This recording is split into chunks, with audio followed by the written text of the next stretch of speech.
I'm getting ready to transmit the international making contact message with Jimmy Blanchette and Mark Sims on my radio. It was just chattering. Uh, it may again, you can see, oh, it just did a little blip.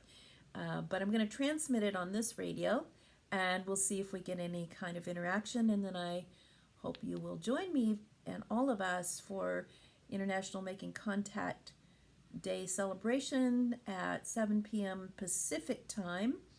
It's a little late for some of us, but we'll all be joining in and having some fun with live CE6, live contact, and night vision stuff going on as well on that broadcast.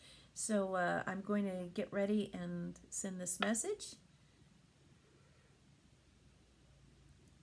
Your Baofeng radios to announce our special day. That's just Mark talking about it.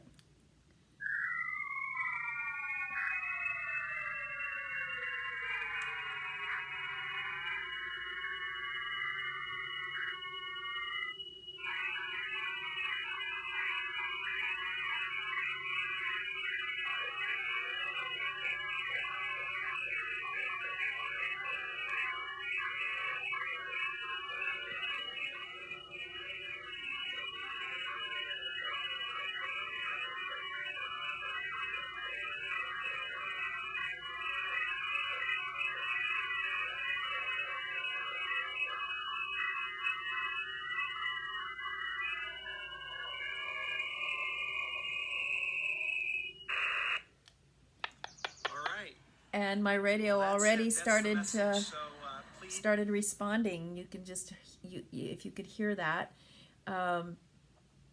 This is research we've been doing for several years together. Thank you. And just know that this interaction is not coming over regular radio waves. It's an improvement. It's coming from some other manipulation of the radios. We've even put these radios in Faraday cages, and the communication continues to come. And they're validating that right now.